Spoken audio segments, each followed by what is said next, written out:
So good evening and welcome. My name is Manoj Onkar, and we welcome you to this special introductory masterclass on OD, organization development. And the focus here is how can you have businesses be transformed into extraordinary organizations. So what are the key elements of that, and how do you go about the whole thing?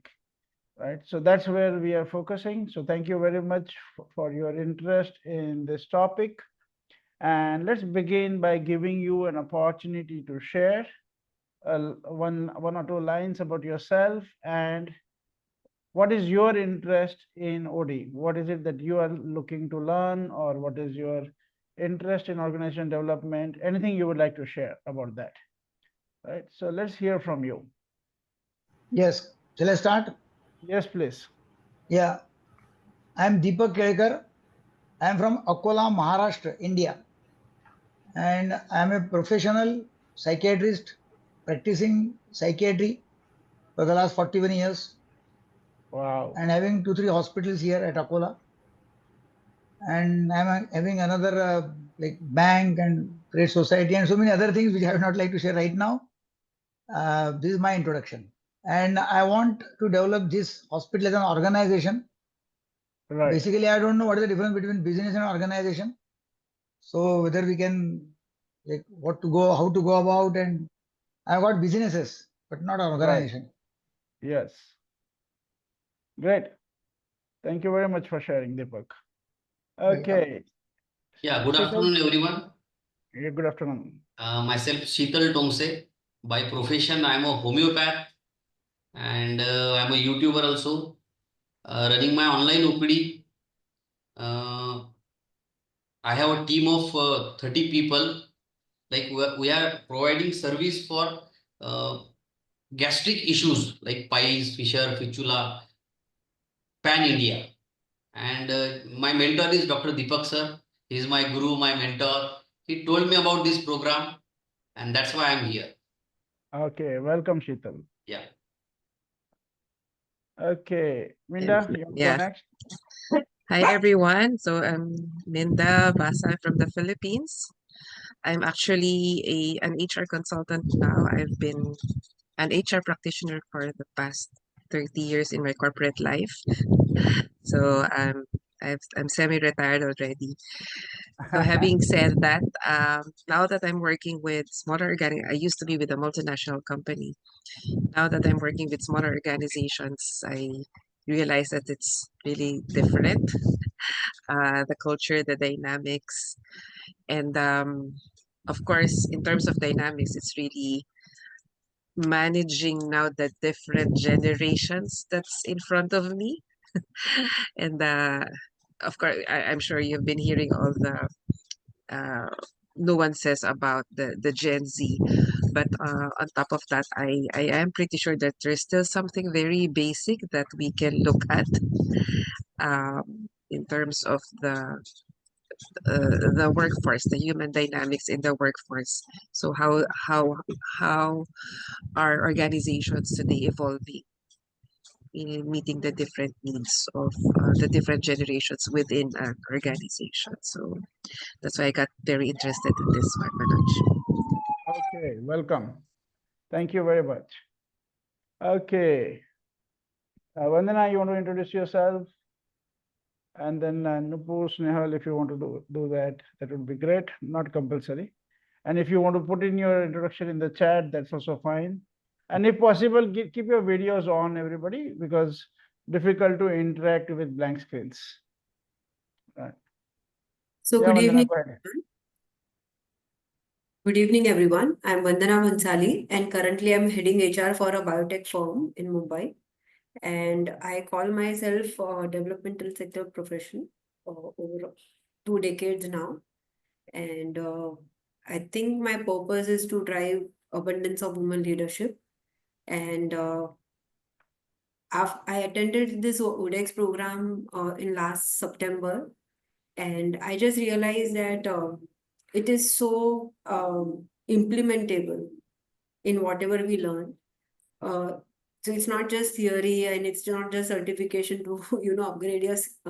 If we really are interested in building an organization, how do we put the blocks together? And I found it personally very interesting.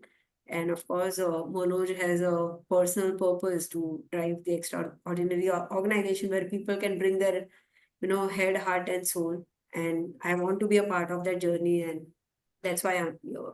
And I'm encouraging, whoever I know in my uh, network, because good news has to be spread across. So that's where I am. Great. Thank you very much.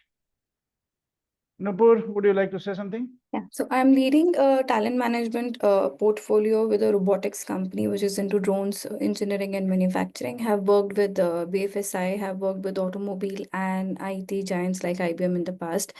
So organization development is even more important and crucial right now with the kind of dynamics which changes, like Minda spoke about the Gen Z, and I think the new generation coming further. So managing that, managing multi-location organizations where people are trying to be more remote, but still you want them to be off in office, and especially for a manufacturing organization where you have to manage a time zone, compulsory time zone. You can't have flexible timing there. And then also you have people from IT, R&D, where the world is giving all possible kind of comfort, right? So balancing different areas and still ensuring how do you keep the learning pace within the organization high and keeping people more accountable. I think 20 years back, it was the passion, the attrition was not so high. Now people are thriving for newer jobs much faster than it was before, right? So how do you derive a stable organization and rely on your leaders for keeping the organization on a fast trajectory, ensuring their stability as well? Great. Perfect. Thank you very much. Okay, so we're going to look at some of the pillars that we have identified for building extraordinary organizations. But feel free to engage anytime, ask questions anytime. It's not expected to be a lecture of any kind, right? So this is an interactive conversation completely. Now, I think I would like to start with responding to Dr. Deepak Kelkar's comment. I wouldn't say a question, a comment called, okay, I know business, but what's an organization and what's the difference between a business and an organization? And many small and medium-sized businesses actually don't know or don't really operate from the difference between a business and an organization. Right now, there are many ways to define it. But I would say the way I would like to define it is an organization is owned by many people, and not owned only by the shares, but actually owned like a stakeholder. And preferably an organization, like a good organization, is owned by the society that it operates in. Right? So that's a very important part. To look at the difference between a business and an organization is how many people are proud of it. How many people are seeing it as an important part of the society? How many people are seeing it as an important part of their life? Right? So that's one way to look at it. Not the only way, but yes, that's one important way I would look at it. Manish Sethi, welcome. Now, as Vandana pointed out, we are looking at creating extraordinary organizations. And what do we mean by extraordinary organizations? Virendra, welcome. So when we're looking at extraordinary organizations, we are talking about three things. One is future ready. An organization has to be future ready. Because as we talk further, we'll say that if you don't have a future, then you have nothing, right? That's the job of a leader, to make sure that you have a future. The organization has a future. So having the organization be future ready. Second is people bring their head, heart, and soul to the workplace. So how do you create an organization where people bring their head, heart, and soul? And we'll talk more about it. And the third thing is the organization being a positive impact in the world. And I am not saying organization doing a positive impact in the world. I'm saying organization being a positive impact in the world. Like your presence itself is a positive impact in the world. Right? So we're not talking CSR, we're not talking about doing contribution, but who you are, that your presence, your existence as an organization makes a positive difference in the world. So that's how we are looking at extraordinary organizations. Future ready, an organization where people bring their head, heart, and soul. And third is your existence. You are a positive difference in the world, right? So that's what we mean here. And does that make sense to you? Any question on that? You okay with that?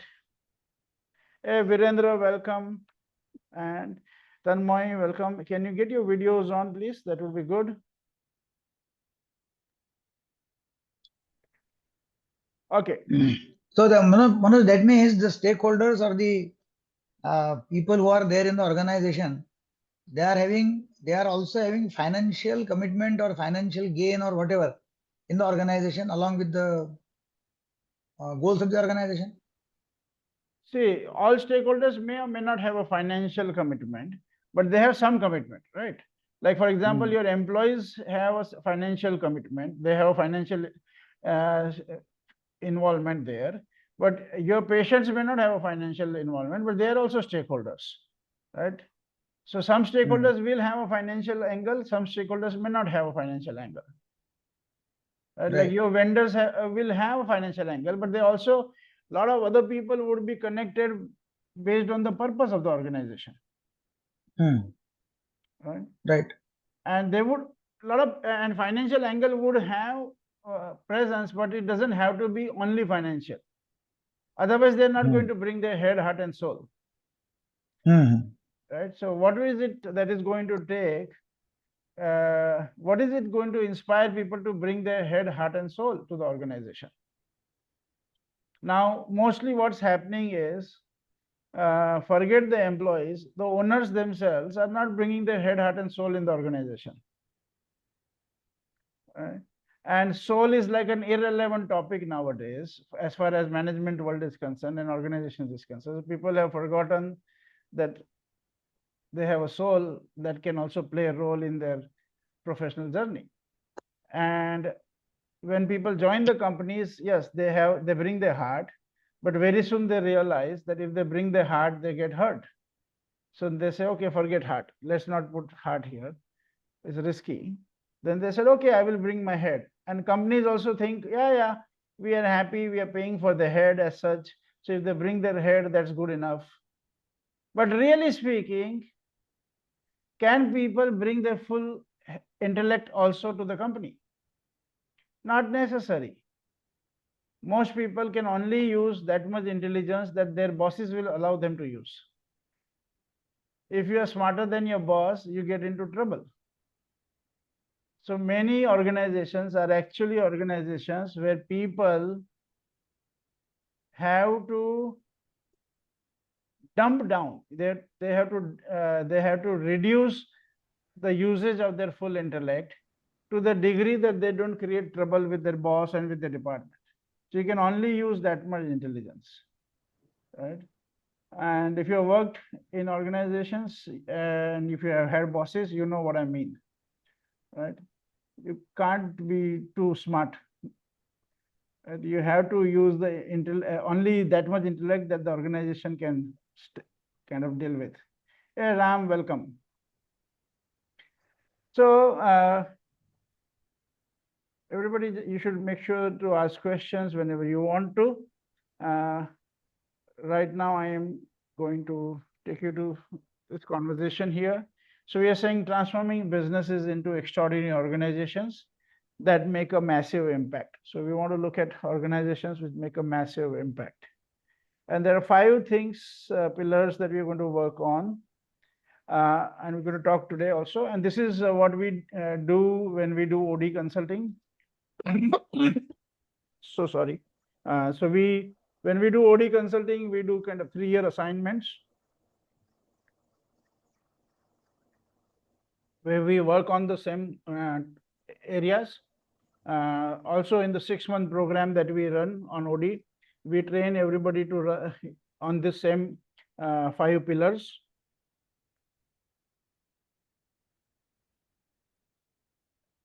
And today also we're going to talk about the same 5 pillars.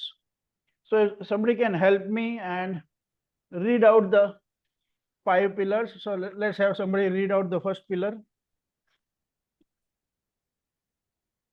What's the first pillar on the?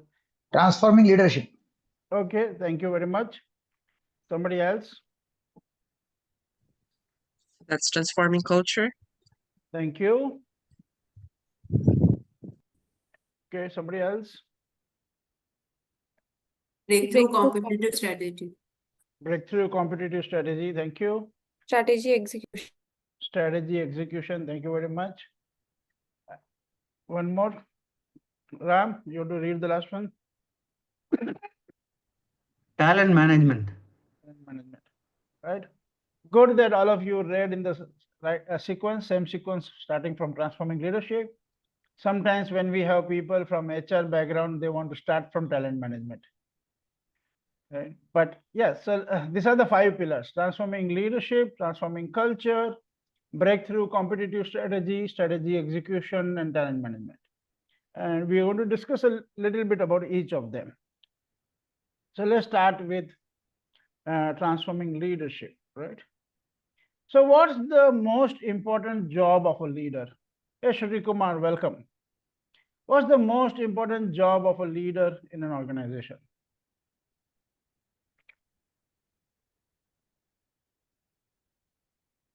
Somebody?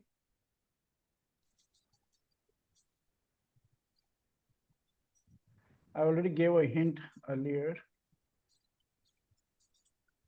Inspire. Sorry? Inspire or enable. Okay. For what?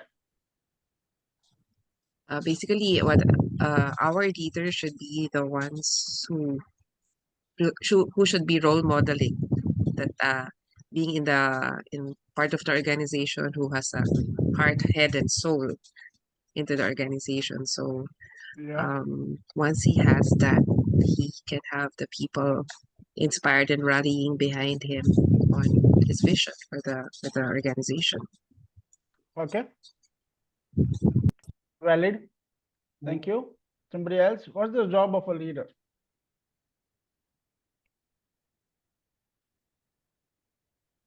Okay. It is also to build Yeah, the no problem. second pipeline as leaders and ensure that the businesses are sustainable in their own verticals. Okay. Yeah. Very good. So Job of a leader is to create leadership, to create leaders. okay, to create leaders. Okay. Yes. So what all the 3 of you have said is valid and is also in connection. So I would like to say it in this way. The job of a leader is to ensure that the organization has a bright future. And what you said is inside of that, like whether you call leadership, having leadership, or providing stability for the businesses, or even like you bringing people, bringing head, heart, and soul, being a role model there, all inside of the key responsibility is to make sure that the organization has a future. Now, how do you make sure that your organization has a future? It's not so easy. Because the future is changing, right? All the time. And mostly what people have is they have data and they have some strategies and they have some answers. But those data points, those answers, those strategies are all from the past. And whatever industry you are in, it's not, the future is not going to look like how it is today. So whichever industry you are in, 2030 is going to be very different from 2025. Then how do you make sure that the organization has an extraordinary future? So consider that being a PhD of the past is not enough. So one of the responsibilities of the leader is to learn how to sense the future. The responsibility of the leader is to sense the future And not only sense the future, but to create an organization where everybody can collectively sense the future. And that is something that they don't teach you anywhere. Very, very rarely, right? So everybody knows a lot of stuff, but that's not enough to look at how do you collectively sense the future. So first job of the leader is to sense the future, and part of that first job is to create an organization where everybody can sense the future. And how do you do that? So for that, you have to die. Now, of course, we don't mean physically die, right? So then what do we mean? Right? Whatever we have identified as this is the reality, we have to give up the attachment to that. Whatever we have identified, these are the answers. This is how things will happen. This is the way things go. Right? So we have to give up our attachment to our current view of reality. We have to give up our attachment to our current view of how businesses are done. Right? And that we have to give up this attachment on an ongoing basis. The moment you have an answer and you get stuck to the answer, see, the answers are good, but the attachment to the answers are dangerous. So if you have some answer, that is good, no problem. You can experiment with that. If it works, keep it. If it doesn't work, you should be able to let go. So what we mean by the leaders have to die is leaders have to give up the attachment to their view of reality. And all of us here in this meeting, we are going to relate to ourselves as leaders. So you and I, we need to give up our attachment to our answers. We need to give up our attachment to our truths. We need to give up our attachment to realities, our view of realities. This is how this industry is. This is how this industry will be. This is how business will work. This is how leadership will work. This is how employees will work. This is how any answer that we have, whether it's an answer about your business model, whether it's an answer about the organization structure, answer about the industry structure, all answers are good. All attachments are going to be dangerous. Right? Nothing wrong with the answer, but the attachments are dangerous. Everybody, are you with me so far? So as a leader, we have to give up our attachment to the answers. And then we have to encourage our team to give up the attachment to their answers. Because they also have some realities. Oh, this is how this business is going to be. This is how this company is going to run. This is how this industry is going to work. No. 2030 is not going to look like 2025. Forget talking very long term. Even if you just talk 5 years,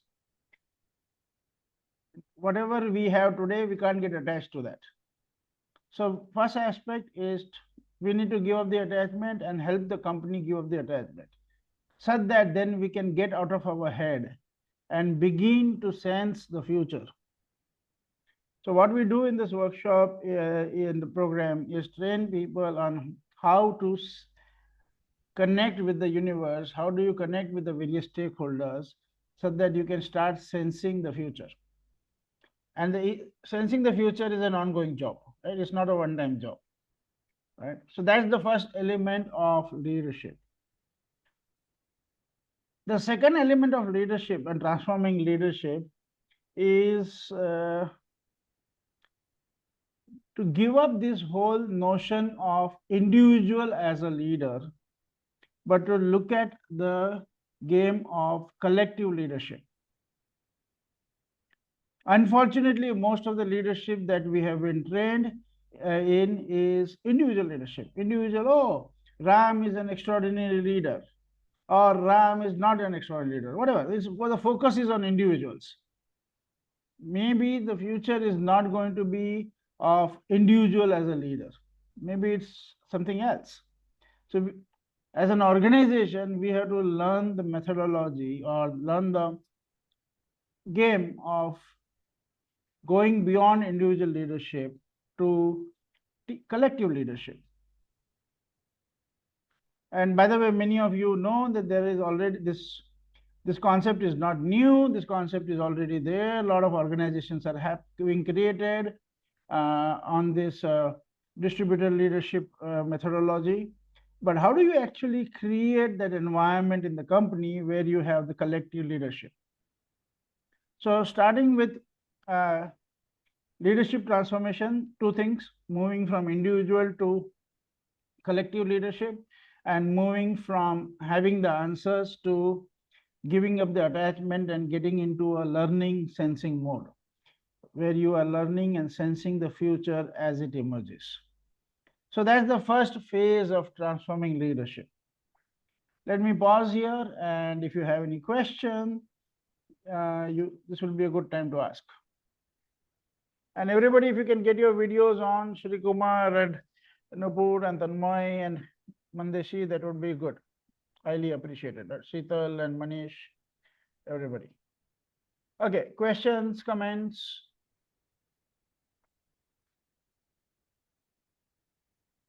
Deepak, are you willing to die? Yeah. Yeah, definitely. Are you willing to give up the attachment of whatever you know? See, you have 40 years of a successful experience, right? And you're saying that whatever answers you have about how your industry works, how your business works, those answers are good. But attachment to those answers is dangerous. Yeah. Right now, in 40 years, you have so many answers. They are like your skin, right? You don't even differentiate them. This is how this industry works. It's like so internalized. And you will have to discover them and suspend them. Not like they're wrong, but like you have to discover new. Yeah, the attachment or the fixed way of being or the fixed answers or the fixed thought which comes always. Yes. Is that in a professional, the professional who is running that business or profession is benefited most.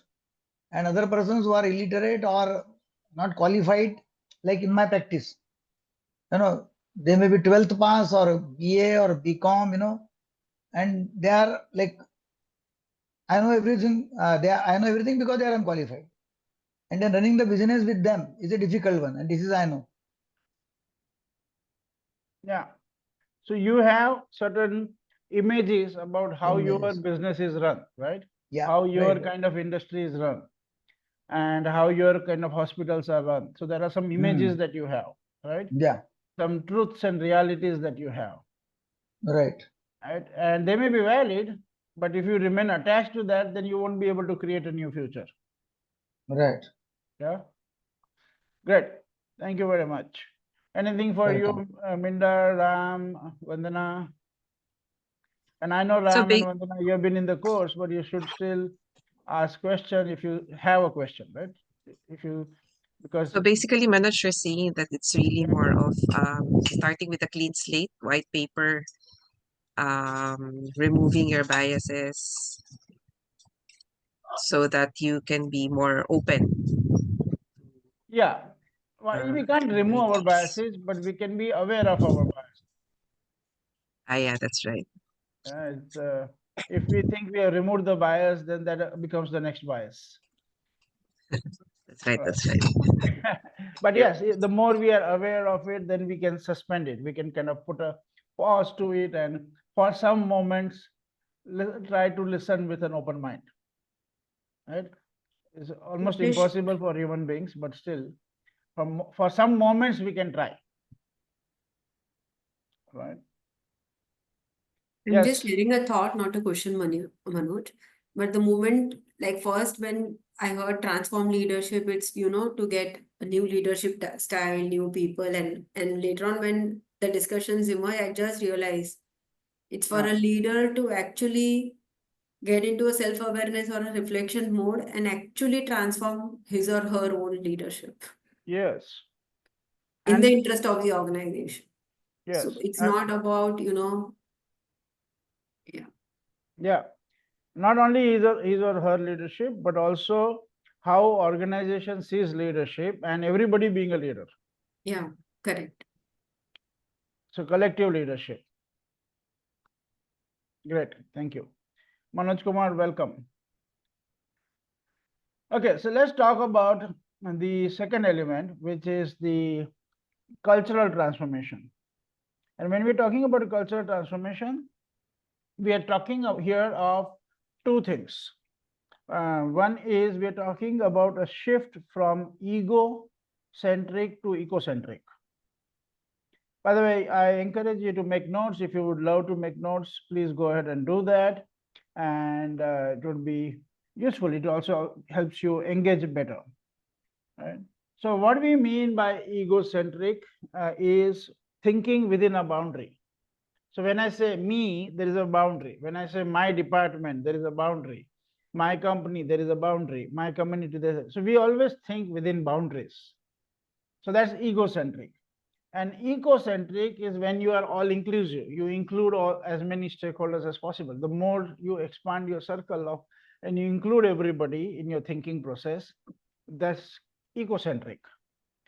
Now, at a very starting level, when we're talking of organization culture, the starting point, like the first level, is to give up the attachment to the departments.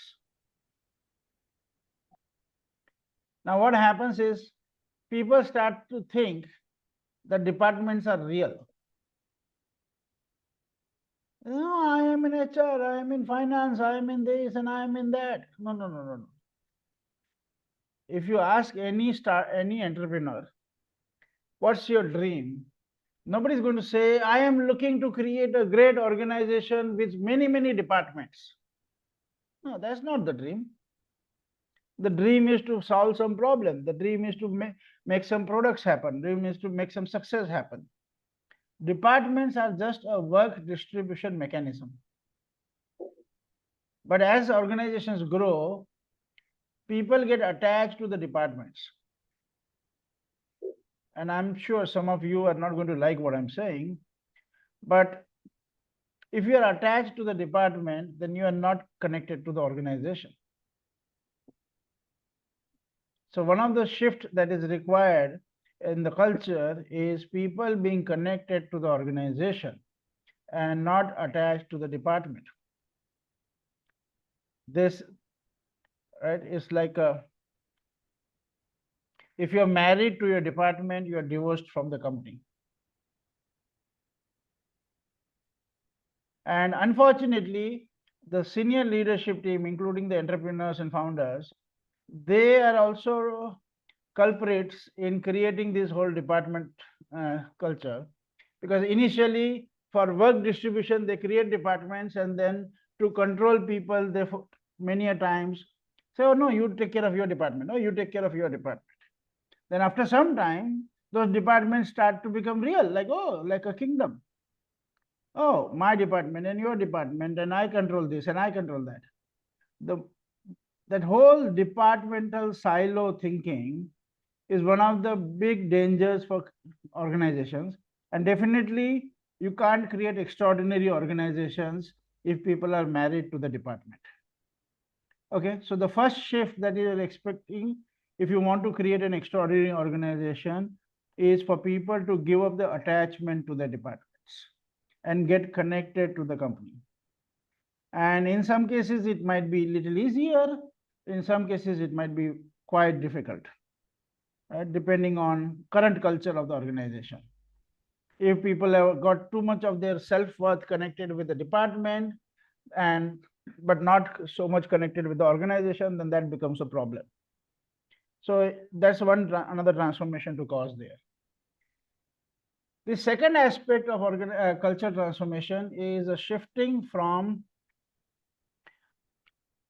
inside out view to an outside in view.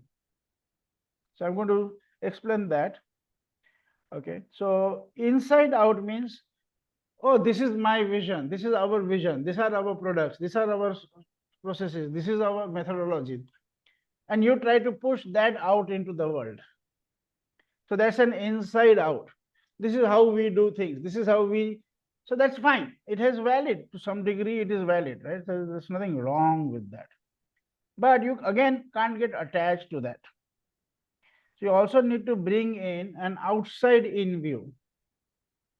Outside in view means instead of all the time looking from from the organization perspective, from your perspective, actually going out and looking at your organization from the eyes of the customer, looking at your organization from the eyes of the stakeholders, from the employees, from the eyes of the government, from the eyes of the industry, from the eyes of other people, potential customers, and society. When you start looking at what does that group, how do they see your organization, and what do they expect from the organization, and or what would add value to them? Because your success as an organization is not based on how you see things, is also based on how others see you, how others see the organization, how others see the products, how other. Now, unless and until you can start seeing yourself from their eyes, you are likely to get lost. So you'll do something which is successful, and then you don't know how others are seeing. So things change, the way others see you changes, and you're not ready. So you could be a Nokia with 85% market share, and the world changes the way they see mobiles, and you don't know that, and then you get trapped. Or you're a BlackBerry and everybody's in love with you, but they fall out of love with you and you don't realize it. You are still in love with that old, whatever old mindset that you had, right? So stakeholders keep falling out of love with you. If you fall in love with your current reality, current way of doing things, that's dangerous. You need to fall in love with the stakeholders. You need to fall in love with the customers, not with your current answers, right? Otherwise, you get into trouble, right? So the second culture. So one is we need to shift from egocentric to ecocentric. Second is we need to shift from inside out view to an outside in view, looking at ourselves from the eyes of the stakeholders, and looking at ourselves from, like, what are the expectations that the stakeholders have from us, and not only us as a company, but from us as a representative of an industry, or what are the problems that they would love we solve. So those are the two things, egocentric to ecocentric and inside out view to outside in view. So let me pause here and let's hear from you. What do you get out of this, and how do you see it connected to your business? Do you see any connection with your business? Deepak and Minda and Vandana, Ram, everybody. How do you see this ego to eco in the organization culture, and egocentric to ecocentric, and inside out and outside in? Ram, do you see something? In my organization, Yeah, Deepak. like in my organization, there is what I see is everything is egocentric, centering on the business owner, because they are not business owner, and all others are staff, and they are getting salary. They come and go out. They are attached to departments. They don't have anything to do with the vision, mission of the organization. They are not bothered about it. Everybody comes to get the salary on the first of every month. Right.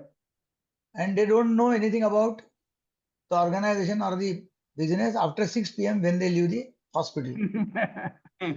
Right. Till they come next day morning. Right. Okay. Very good. And also, Good. Deepak, also start looking at the other element that I mentioned, which is inside out perspective. Like we know something, we see something, we have something, we try to push that out instead of learning from how others see us and what do they really need and what do they really expect from us, and not only us as a company, but us also as an industry. Yeah. So you don't have to immediately answer that, but just think on that. Yeah. Right. Yeah. Right. Yeah, Vandana, go ahead. I'm not sure if Anaka is there from Mandeshi or who else, but I just want to share with everyone, all the products designed by Mandeshi Mahila Sahkari Bank Limited actually are from the outside in perspective. where all the beneficiaries of the bank, like, the members of the bank, whatever they needed, they gave an input, and that's how all the products were designed. So Right. it's not something where, it was designed and then sales targets were given and, push yourself in the market and then you chase sales figures. So once actually there's a benefit when somebody wants, and if then you don't have to look for a market. You design the product and then there are takers for it. So that really helps when you go from ego to eco. Right. The only thing is you have to keep doing it every day. Yeah, You can't say, exactly. And that's where it you is. can't say, oh, we did this when we started the business, right? Exactly, Manoj. Exactly. So it's very, see, when you are starting, it's very easy to be very open and all that. The real problem happens once you taste good success, because that's when the attachment comes in. Oh, this is how we got success. So now you get attached to that method, right? So those products, the processes, that thinking, that whatever, the success is what gets the attachment. And that becomes challenging, because when you ask somebody to give up the attachment, they say, no, how can I give? This is what gave me the success. Right? But actually, that did not give you the success. What gave you the success was, at that time you were listening to the customers and you created something which was needed by the customers at that time. After that, it's become past. It may or may not be appropriate now. So the challenge with the future is changing every minute. Yeah. So you got to keep listening and changing every minute. Like ongoingly, you got to keep learning, right? But yeah, I got the point, Vandana. Thank you. Yeah. And when everybody owns the vision every day, it continues. Yeah. But also important, not just to own the vision. Like, see, the vision can also become like an ego trip. Oh, we have this great vision. But are you really listening to the universe? Are you listening to the stakeholders? Otherwise, that vision is also an inside out thing. When you create, it might be outside in. Afterwards, it becomes inside out, because now you got attached to it and now you're pushing it instead of you're listening to what the universe is wanting. Okay, so no rest. Okay, this is like a mountain, never rest. You have to keep climbing. There is no end to it. Great. Ram, anything for you? Manoj, my major experience in life is with education institutions. Right. I studied in IIT Madras and worked most of my life in Indian Institute of Science. There, the main thing is, looking at the first thing, everybody is interested in my area. I am AI, you are electronics. Right. She is a communication. Our areas are different. Our department, even within a department, Right. each lab, each professor is distinct. There is a boundary. Right. Very little of this thing, communication, collaboration, and all that. Right. And then next level is cross departments, all Mm. that. And looking at that inside out, outside this thing, people say, okay, so we are good in signal processing. Let us start an MTech in that. Mm. So they don't look at, when you ask what do they need, what does the industry need now, what is the tomorrow's requirement, what does the government want? They get around 600, 700 crores per year Indian Science from the tax money. So Right. what does the country need? What is our responsibility? That outside in very rare. Yeah. It's just what I can do or what I am interested. Yes. Take it or leave it. Right.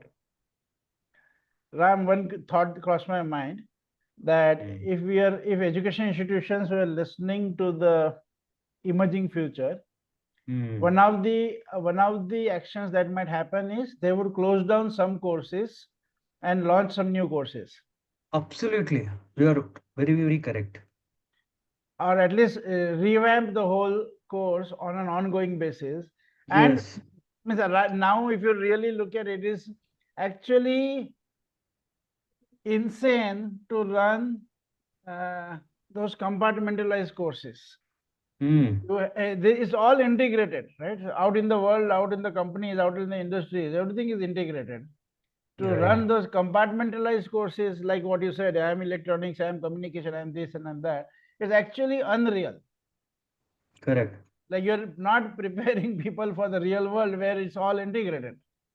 Right? But yes, because the culture is my department and my kingdom and my expertise, not what is really needed in the world, then that becomes the problem, right?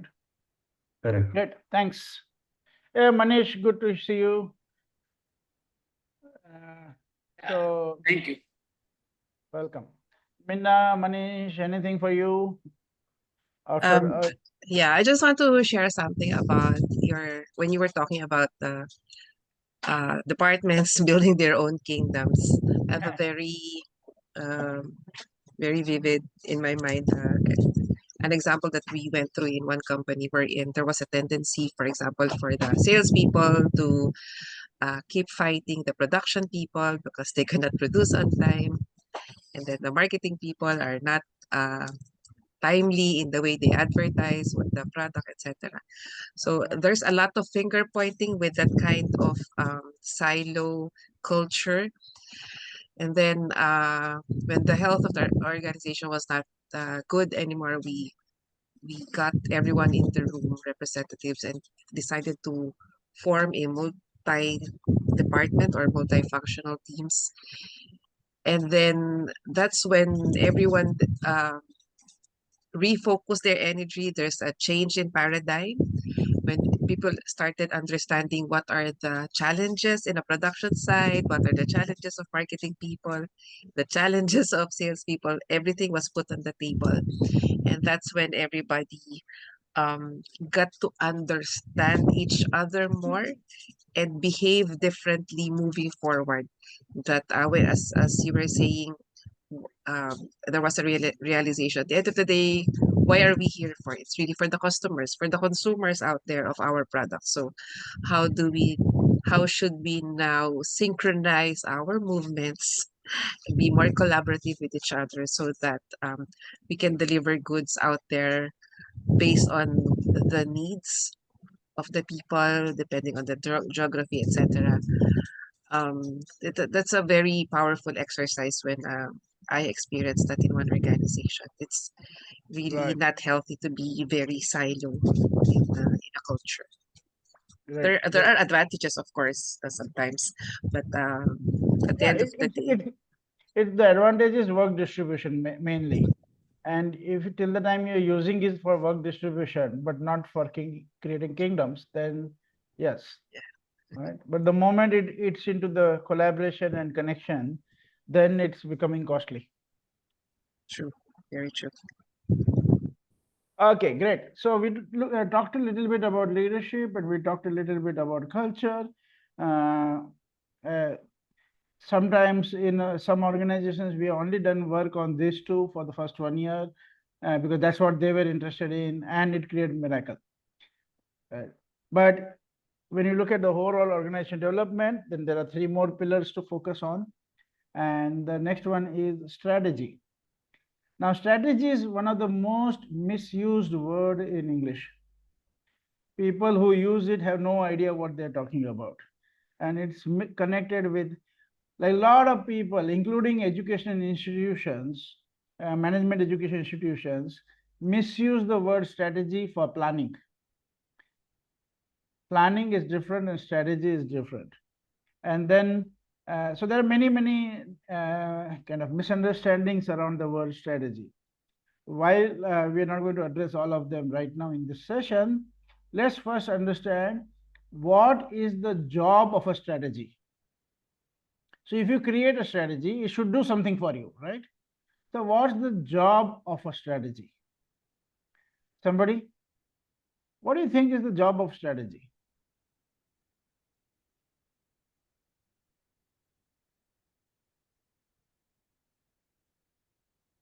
So consider the job of the strategy is to make your organization unique. If it is not making it unique, then it's not a successful strategy. So the job of an organization is to make, the job of strategy is to make your organization unique. But that's not a complete statement. So the complete statement is the job of a strategy is to make your organization unique in the eyes of your customers. Because everybody is unique in their own eyes.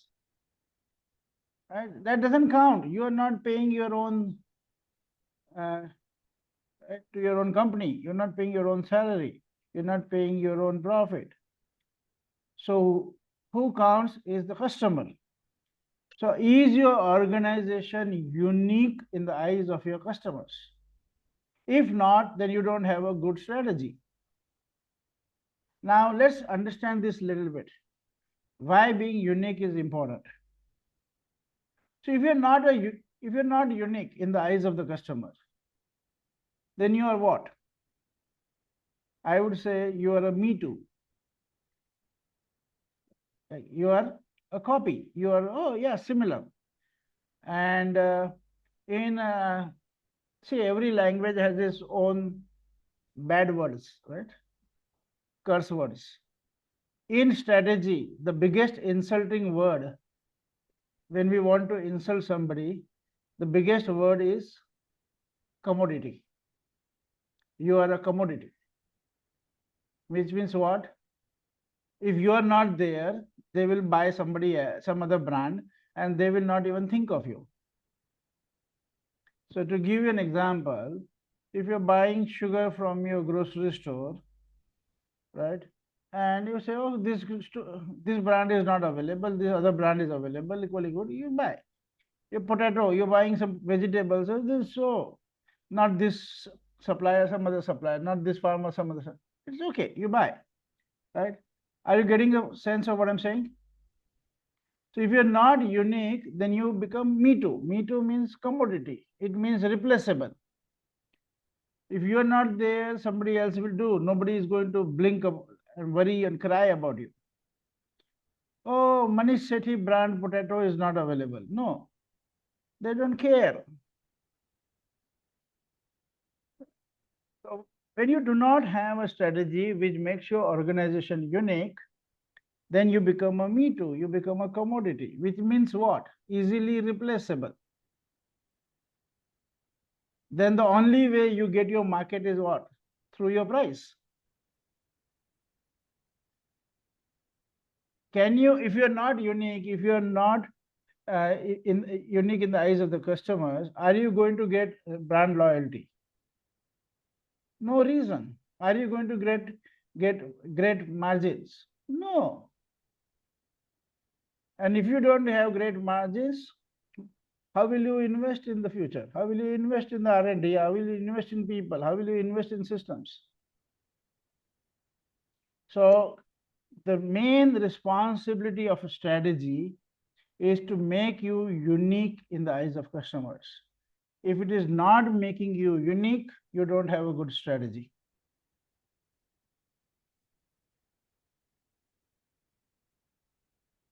Deepak, are you getting what I'm saying? Yeah, I'm getting it. And wherever people are not unique, any brand, any industry you see, when they are not unique, then they don't have a big like there's no brand loyalty and easily replaceable, right? Can you get that part? Yeah. And they can't get much margin unless and until there is a industry shortage. Right? But industry shortages don't remain forever, right? So then the margins are always squeezed. Whenever you're not unique, your margins will be squeezed. Right. Price becomes the game becomes very price sensitive. So if it is price sensitive, that means you don't have great strategy. Right. So that's first thing that we need to learn about strategy. The job of strategy is to make our organizations unique. Now, in the world of strategy, there is One word which is the most important word. Anybody? What's the most important word in the world of strategy?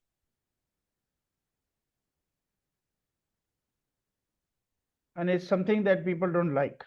What's the most important word in the world of strategy?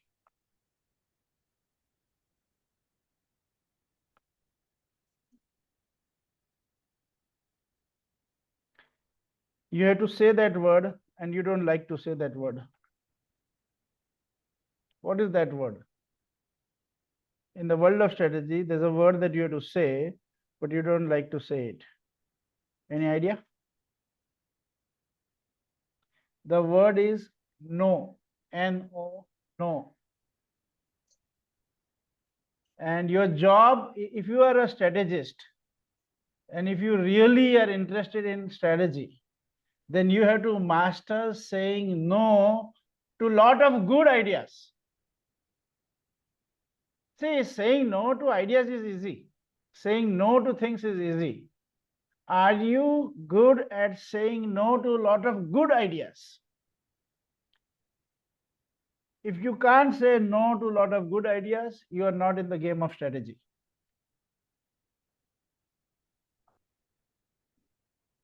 Strategy means saying no to many good ideas, so that you can say a meaningful yes to one idea and become God of that area. So in strategy, you have a choice. You become God of something, otherwise you will remain a dog of everything. And most companies do not have the discipline to say no. And if they don't have the discipline to say no, then they do a lot of things which makes them a dog of everything. And strategy is about becoming God of one thing.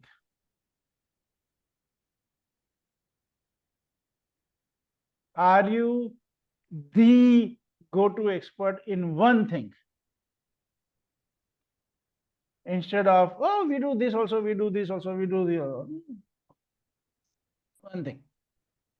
God of one thing. And for that, you need a discipline to say no to a lot of good ideas. So when we are training entrepreneurs in this OD program, more like in the initial period, they are always calling up and saying, oh, I have this opportunity. Oh, this somebody came up with this proposal. Oh, this business deal.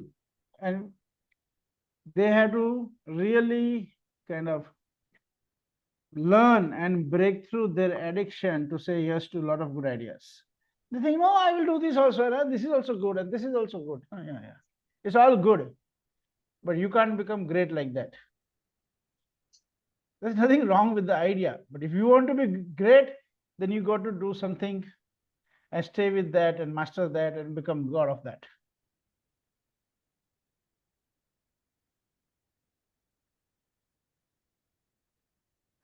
So that's two things about strategy. So in each of these topics, we're talking about two key pillars, right? So we looked at leadership. We looked at leadership is not about individual, but it's a collective leadership. This whole individual leadership is actually the most harmful thing that has happened on the planet. This whole paradigm called individual leadership is very harmful, but it's so kind of omnipresent right now that you may not even see it as a harmful paradigm. You may not even see it as a paradigm. You may think that's how life is, like, oh, individuals as leaders. But there was a time and there was on the planet where individual leadership wasn't the addiction. It was a collective leadership. And there will be a time where the collective leadership will be much more respected than individual leadership. And there are many organizations who are working towards that, giving up the addiction to collective leadership, individual leadership, and creating the whole culture of collective leadership. The second, we talked about in leadership, giving up your attachment to all what you know as reality.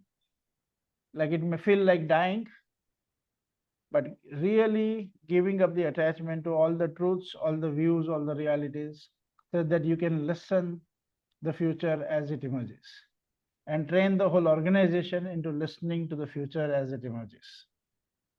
We talked about culture. We talked about shifting from egocentric to ecocentric. and we talked about shifting from inside out view to an outside in view. And then we talked about strategy, and we looked at the job of the strategy is to make your organization unique. And we looked at the most important thing in the world game of strategy is to say no to a lot of good ideas. Now, before we go ahead, any questions, comments? Is this useful for you? Are you learning something here? And is this interesting for you? Anything? What are you getting so far? Manoj. Yes. Manoj. Deepak, go ahead. Hello. Yeah, Deepak, go ahead. So that means are you talking about but a super specialization, like I'm a psychiatrist. Now having so many branches in psychiatry itself. So having a super specialization in that, or psychiatry as a whole umbrella of psychiatry, because it contains so many things in psychiatry also. So saying no to so many other branches in psychiatry. We don't know right now how it will mean. We have to start from, remember, there's outside in perspective, right? So we have to go to the stakeholders and see what the stakeholders want, what are they expecting, and then from there you choose what you are going to become expert in, right? It's like if you decide on your own, that's inside out view. Right. You have to go to the target audience, for example, and then from there you see what is really needed and wanted, and then you choose this is what you're going to be extraordinary at, right? Yeah. You can't create it on your own. It will not have any power. If you create on your own, that's still egocentric. Yeah. Are you getting what I'm saying? Yeah. Right. So when one of the things we ask people to do is to actually discover their industry newly. And of course, there are some exercises and tools that we use for that. But when they see their industry newly, it changes the whole paradigm in which they're approaching industry. And then when they see their stakeholders newly, they can create a complete different positioning for themselves. And then it's all about then creating a purpose inside of which you're looking at it, right? So I'll come to that very soon. But did you get something here? Yeah. Okay. Good. Yeah. Outside in view is necessary for that. Yes. And having a actually target audience, what they want. Yeah. Or not what they want, but what are their real needs? They may not even know what they want. Yeah. And we might have to discover newly. Yes, Manish. Like what I'm getting, or like what I'm present to is like God of one thing, and in my, it's like I am selling on two boards. One is my industry, where I manufacture manufacture doors and door frames. So in that industry, I'm like I'm focusing on doors and door frames only. So there I am like God of one thing, and I am saying no to so many things that is coming. But no, but if you are doing one thing, that doesn't make you the God of one thing. Okay. If you're doing one thing, means you're doing one thing. That doesn't make you the God of that thing. Right? Are you the world expert in doors? Yeah. No. Don't say yes. Does the world say that you are an expert in doors? Yeah, because from last 25 years, I am doing the only one thing, doors and door frame only. And people also acknowledge me and like recognize me from my industry from that point of only. Okay. So when you start looking at, okay, so then you want to look at the industry, right? So how big is the industry? Oh my God. And then what's your market share? Two extremes. The industry is very huge. Like in, it's very difficult to like say as of now, but I am just 0.0001% only. Yeah, so then you can't say you're the god of something, right? Yeah. As For of you now, to even say that I am a significant player in this game, right? Even if you describe, you limit your geography to say India, right? Then you would have to still have a 10% market share to say that you are a 5% market share to say that you are a significant player in the industry. no. Then otherwise you're not god of it. You may be good at it, right? Okay. Good is different and God is different, Okay. right? So maybe you've done this 25 years, you're good. That is possible, right? And you have a good market share and you have, sorry, you have a good business and you good profit, good revenue from your standard. That's good. But even you can, within a particular geography also, only when you have, if you see, for you to say you're God, then you must be like dominating that market, right? Like Okay. Nokia was at 85% of the mobile. Then they could say, oh, we are god of that, right? Now, right now, you can't, nobody can say that. Even Apple Yeah. can't say it.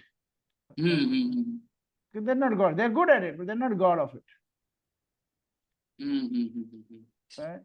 At one time, maybe Intel was god at something, but now they are not, because Right. it's also, in this game, gods also change. Mm-hmm. But if you're not having a certain market share, then you are not god of it. Okay. Unless you define your segment in a very, very niche way, right? Yeah. Like, but you're getting the point? Difference Yeah, I between got the point. I was, good and God. yeah, I have misunderstood that. I Yeah. got that. Thank you.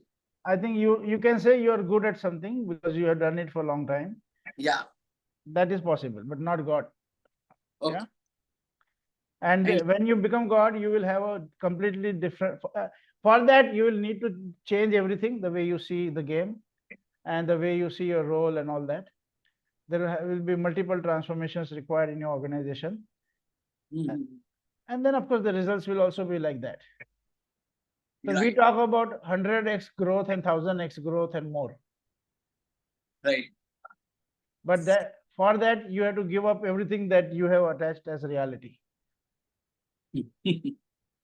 Right? Yeah. Like this first question that we ask, okay, what's the industry size and what's your market share? I think most people even wake up just with that. Right? We have a paper box manufacturer, and he was in his city, he was the number 3, and he was very happy that he is the number 3 player in his city. And then we asked him, okay, what's the market in your state? What's the market in the country? And then all of a sudden he says, okay, I think huge opportunity. So he was saying, maybe I'm already number 3 here, so maybe I need to get into another industry. And the moment you said, okay, what's the market share? And then they'll say, oh, I can grow 100 times here itself. Don't need to go anywhere else. But you need to bring in. So now he's working on new material and new industry segment, new customer segments and all that stuff. Okay, so good, Manoj. Manish, thanks. Thank you. Thank you. Okay, so there's another important element that we want to talk about is each one of us as a human being and as a leader, and we have two selves. One we call as small self, and the other we call as higher self. The small self by nature is worried about itself. It's worried about success, it's worried about survival, it's worried about making it, it's worried about itself. The higher self is what we say is connected to our highest future possibility, and it's connected to the purpose of why we are here on the planet. So building extraordinary organization requires the leadership team to connect to the higher self. So that's, we don't have to go into it right now. That's not the time and here right now, but just wanting you to know, you can't build extraordinary organizations without connecting to higher self. Otherwise, you are only doing psychology and management, and building extraordinary organization is more of a leadership job than a management job. The last two things, we talk about execution and talent. In execution, what's important is to look at, is the vision, values, your strategy, the roles and responsibilities of each department, the KRAs of each individual, all the organizational policies, are all of them in sync? Now, in most organizations, they are on different planets. Vision is on a different planet, strategy is on a different planet, the performance management system is on another planet, the roles and responsibilities are on another planet, and they're not in sync. So the first job in execution is to get everything in sync. Another way to say that is, there is only one game in town, which is fulfilling the organization's purpose. Now, if you go to every department, you will see they have their own targets, own games, and their own measurements. And then you look at the whole performance management system, it has its own way. Okay, strategy is something different, and the culture is something different, and the vision is something different. You can't do like that. So the rule of execution, the first thing is you have to have only one game. Minda, do you get what I'm saying? They can't have every department playing their own game, every leader driving their own game. There has to be only one game in town. Yeah, so normally we would ask people to, or organizations to have our management first to declare what is the overall end game for a fiscal year, for example. And at Right. least on a department basis, we make them write their own strategy towards that bigger goal of the company for a fiscal year. So they feel connected, and then that gets trickled down to the lowest person in the organization so that everyone feels the connection. Very good. And next time, when you ask that question, instead of asking them for 1 year, ask them for 10 years. Yes, there's a different, usually the goals we have it in, for example, in, what you call that, milestones. Yeah. Like 1 year and then 3, 5, 10-year milestones. Right. So here we do reverse engineering. We start from 10, then we come to 5, then we come to 1. Okay, that's the good one. Like, where you want to go 10 years from now? And for that, what is the foundation you need to have created in the next 5 years? And for that, what are the experiments you need to do in this first year? Okay, so again, don't have to get deep into that, but that's where you fulfill a future, or you fulfill a purpose. You can't fulfill a purpose by going from here to the future. You have to come from the future to now. So when you say you have a vision or a purpose, then you have to look at the fulfillment of the purpose, and for that, what's required now. So that's where you come with a 10-year milestone. Then from there you come to the 5-year foundation, and then from there you look at what hypothesis do you need to test in this 1 year, right? Makes sense. And then you need to then you have to look at talent from all these perspectives. So that's the whole game.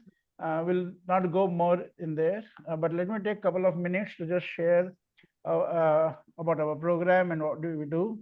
So as I said in the starting of the session, we do OD consulting. That's our main business, and we have been doing it in India, Thailand, Philippines, and we also have partner in UK. And we're working with participants in various leadership and OD programs. One of the programs that we have been doing is where Ram and Vandana have also participating. They are in the second batch. Now we are launching the 4th batch, which is starting in April itself. So 26th April is the first weekend. So it's a 6-month program. It's a very rigorous program in mastering OD principles. It's called ODeX, OD expert. So you really become an expert in organization development. And what kind of people participate in this program? Mostly, I would say there are 2 categories. One is entrepreneurs and founders who want to make their organizations extraordinary.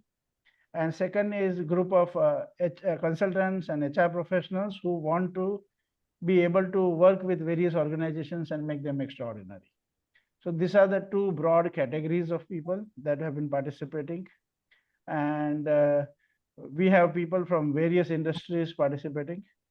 It's a 6-month program. Every month we have one weekend. This is online.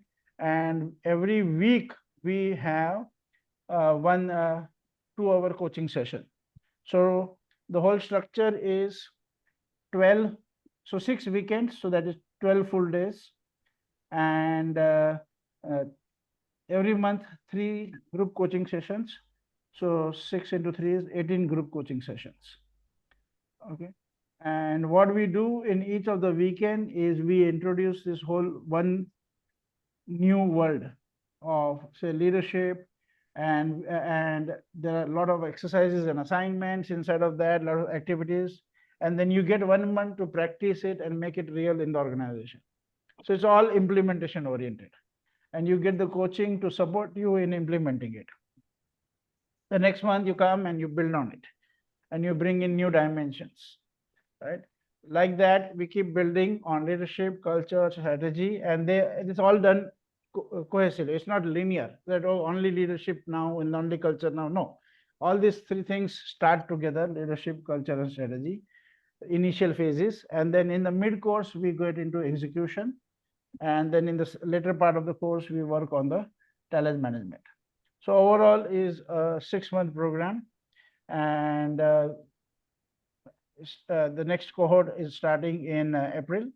We are also doing another cohort, which is starting in April, but that's going to be in-house. So this time we are going to launch 2 programs. One is an open workshop, open program for everybody. And then for one particular company, they have 25 leaders in the office. So we are doing a dedicated in-house program for them also, right? So, and the tuition for this is in Indian rupees, it is 3 lakh rupees. And in US dollar, I think it's $3,500.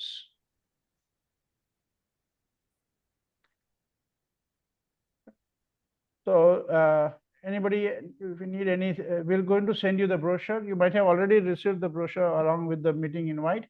But if we'll also, I'll share my WhatsApp number here, and you can text me there, and you can receive the brochure on WhatsApp again, right?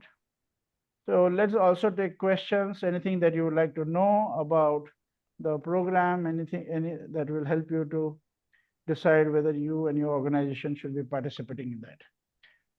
Currently, we have a couple of companies who are participating in groups. Like we have an higher education institute where we have 7 leadership people from the leadership team participating in the current cohort. We have a IT company, IT business group.